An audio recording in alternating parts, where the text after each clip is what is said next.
All right, as we continue with our three-dimensional figures, today we're going to talk about finding the surface area of a pyramid and a cone.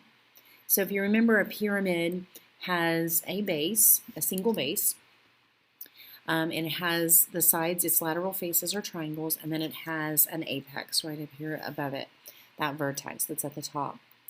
Every pyramid has a height, that's how tall it is off the floor, so that's right here, right? So if you took a ruler and you put it to the side of the pyramid, that'd be how tall it is up off the floor. And then there's this little L. That little L stands for the slant height, okay? Slant height. That means basically it's the height of that triangle, right? That's how tall that triangle is. But the triangle's leaning over.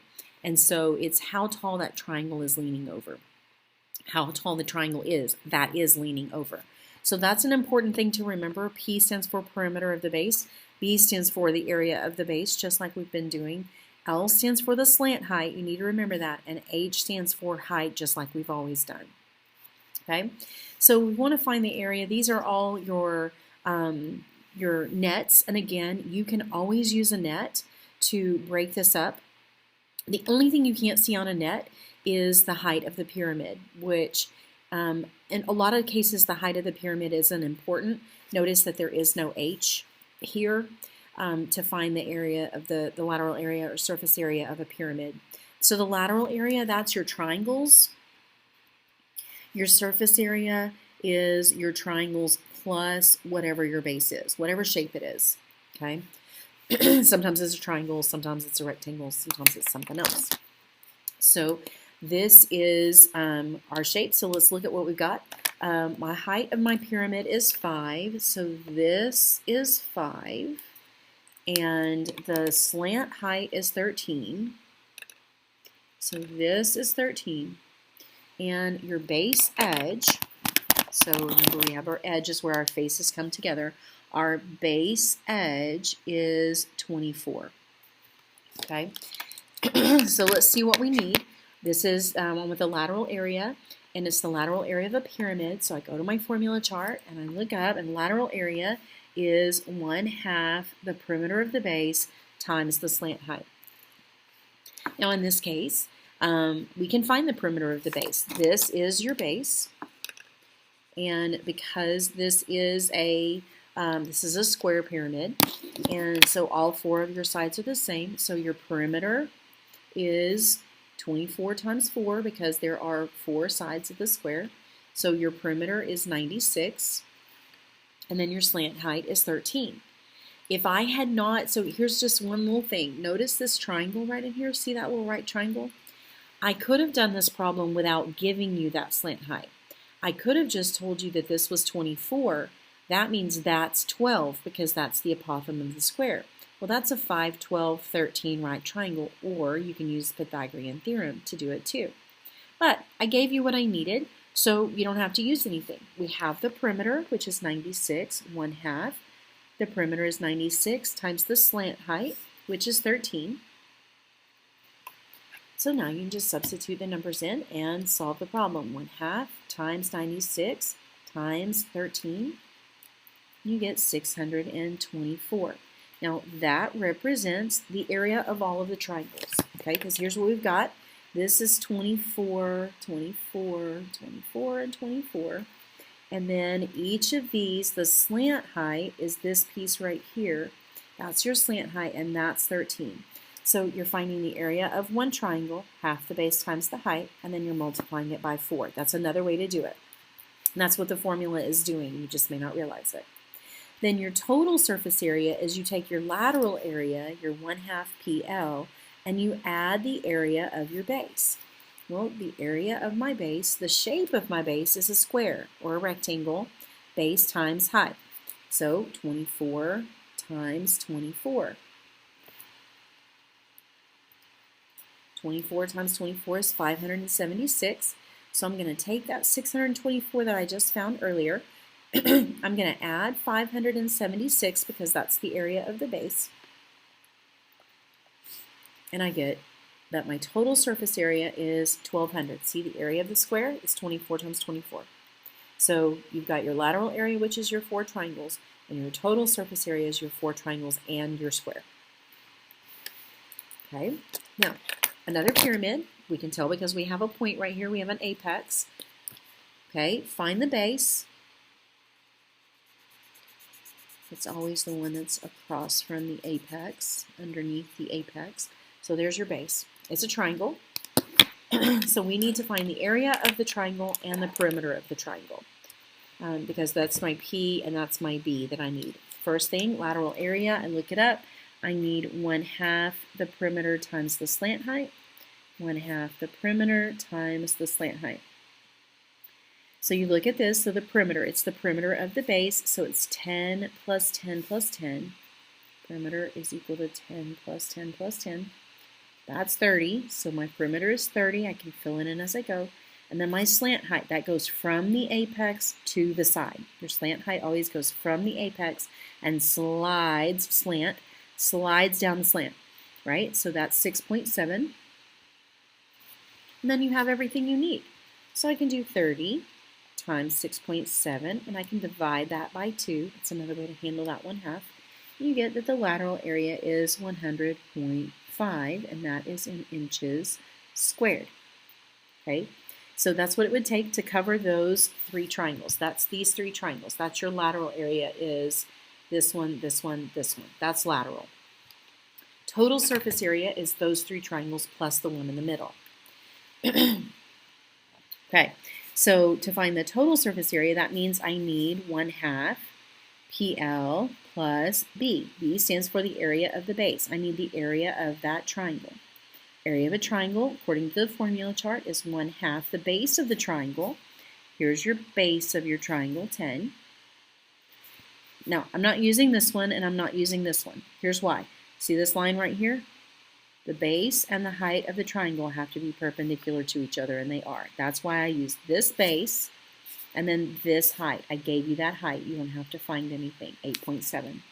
So 10 times 8.7 is 87, and then divide by 2 is 43.5.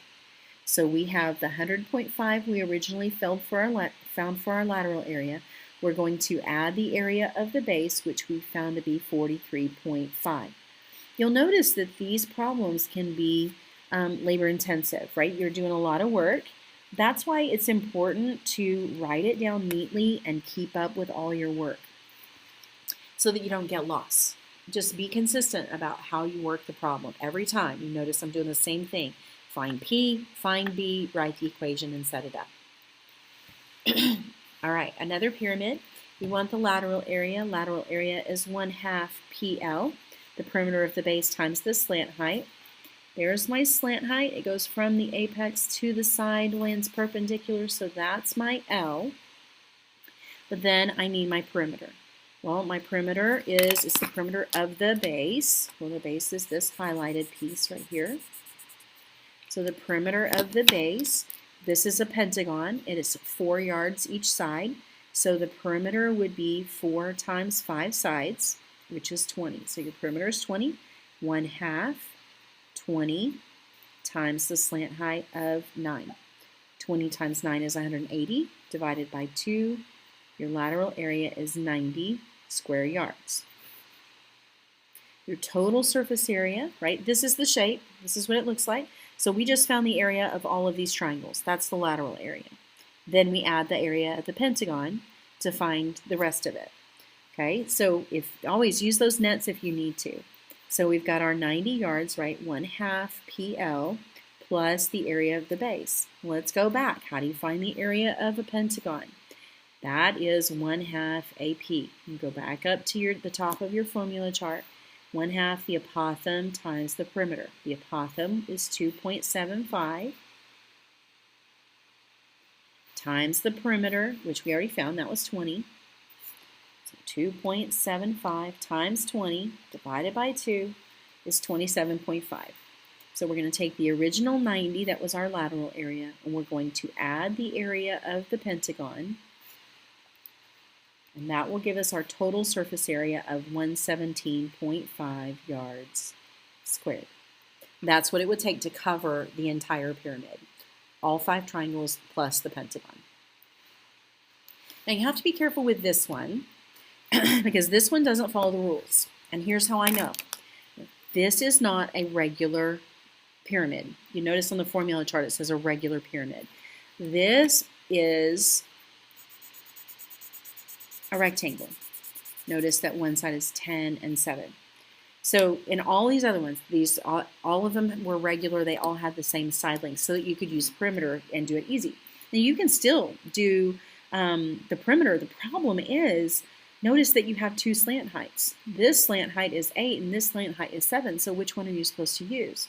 Well, in that case, it's much easier to come over here and use your net. So I'm going to show you on the net because I think it'll help make it a little more sense. So this side is 10, this side is 7. Now the side that has 7, that triangle has a height of 8, and the side that is 10, that side has a height of 7. So I've drawn it right there. Well, notice that I have 2 of these and 2 of these. Okay, these two match and these two match. So I'm going to find the area of this triangle. That's 1/2 the base, which is 7, times the height, which is 8. Well, half of 7 times 8 is 56, so the area of that triangle is 28. That means the area of that triangle is 28. Then I need to find the area of this one. Again, that's half the base times the height. Half of 10 times 7. 10 times 7 is 70, divided by 2 is 35. So the area of that triangle is 35, and the area of that triangle is 35. So my lateral area is the area of all of those triangles added together. 28 times 2, because there were 2 that size. 35 times 2, because there are 2 that size. So 56 plus 70 is 126. So the lateral area, or the area of all of the triangles, is 126 feet squared. Now your total surface area takes all of those triangles and then adds the rectangle in the middle. Well, the rectangle, this rectangle base right here, is 10 by 7. Well, the area of a rectangle is base times height. So take that original 126 and add the 70 of the base, right? The area of this base is 10 times 7, which is 70. That means the total surface area is 196 square feet. So be careful. The rule only applies when the pyramid is regular. Other than that, you have to pay attention because the slant heights are going to be different. And you really need to go back to the net. It makes it much easier to do. Okay, so now let's look at surface area of cones. Surface area of cone also incorporates that slant height. The surface area of a cone, notice it's on your formula chart right here. Your lateral area is 2 pi RH. That's your lateral area. 2 pi r, that's the distance around the cone, and then times the height of the cone. Oh, excuse me, no, it's not 2 pi RH. Sorry about that. It's not. I had it on the wrong thing. It's pi RL. I knew that didn't seem right. Pi RL, pi times the radius times L, the slant height. Okay, again, there's that slant height. It goes from the apex down to the bottom on that slant. And then the total surface area is the lateral area, that's your ice cream cone, plus pi r squared, which is the area of your circle. So that's still the area of your base. Same formula, right? It's your perimeter times your slant height, and then it's your area of your base. That's what you're doing. And then your H, again, goes through the middle. It goes to the center of the circle. So if you stuck a pencil down in the bottom of your ice cream cone, you can measure how tall it is. Okay? This is what the net of a cone looks like. It kind of forms this sector area, right? So find the lateral and surface area of a cone below. Your lateral area is pi RL. So we go pi and then R. So we look and we're like, wait a minute, we don't have R. However, you see this right triangle right here? We've got this nice little right triangle, okay, that we can use. I have 2 sides of that right triangle. Some of you may recognize that this is a 5, 12, 13 triple. If you don't recognize that, that's okay. This is R. Radius squared plus 12 squared is equal to 13 squared. Subtract 13 squared from minus 12 squared. You get R squared is equal to 25, or R is 5. And again, you can let the calculator do the work for you if you need to. So we have a radius of 5, and then L. L is the slant height. Slant height is 13. we can leave that exact. 5 times 13 is 65, so that's 65 pi. Sometimes you'll see it left like that, or you can go ahead and do 65 times pi, and you get 204.2, and that is meters squared. Okay, total area, we've got the cone on the side, right, the white drinking cup. Now we need to add a top onto it, so we're just going to take that original lateral area and we're going to add the bottom. So take that original 65 pi, that's why it's easy, then you don't have to worry about, it's nice to leave it exact because then you don't have to worry about the decimals. And then add the base of the circle, right? Just add that one circle, so pi times 5 squared. So 65 pi plus pi r squared, and you can do 65 plus 25 and get 90, so you get 90 pi. Or you can just type up this all in on your calculator and get 90 pi, which is 282.7. So you can just type it all straight in on your calculator if you like, and you can even start with this original number that we had. So the area of the whole thing, the cone and the top, as it was solid, but we're just wrapping the outside, okay? That's 282. So with this example, in a chemistry lab experiment, you use the conical filter funnel shown on the right. How much filter paper do you need to line the funnel? So kind of like a coffee filter or like what you would use in chemistry, you have this white paper filter that goes inside this funnel or your coffee machine, okay? And you need to, how much paper do you need? So how much paper does it take to make this filter? Well, you have to decide, is that lateral area or is that surface area? So the question is, do you need the circle on top? Well, not for a filter, right? So we don't need, this is not solid, we don't have a top on it, we just need the paper cup. So we need lateral area. Lateral area of a cone is pi times r times L. Pi times the radius times the slant height. So let's see what we have. It's pi times the radius. Well, we do have the radius. The diameter is 80, which means that the radius is 40. And then we need our slant height. But we don't have our slant height because this is your slant height from the point of the cone to the edge. However, again, we do have two sides of this right triangle right here. This is not ever going to go away. Pythagorean theorem is one of the most useful things we use. So take a break for a second. Let's go over here and find out what our slant height is. So we're going to put our x here. It's our height. Well, we have our height of our cone. We'll put our x here as our hypotenuse. That's the piece we're looking for. This height is 45. So you have your a and your b. You need your c. 40 squared plus 45 squared is equal to x squared. You can add those two together. 40 squared plus 45 squared. You get that number. Take the square root of both sides of that, and you get that x is equal to 60.2. Okay, that is your slant height. Okay, now take that slant height. Again, you never want to round until the end, so we're just going to keep that number and let it ride, right? So we're going to take that number, we're going to multiply it by 40, and then we're going to multiply that by pi.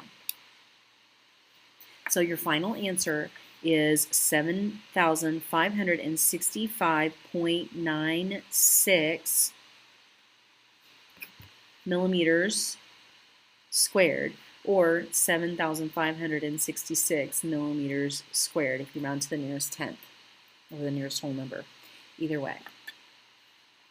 Okay, so you have to know what you need when you're doing word problems. You need to be able to pay attention to, do you need the lateral area or do you need the surface area, which means you got to understand what surface area is. It's all of the surfaces added together.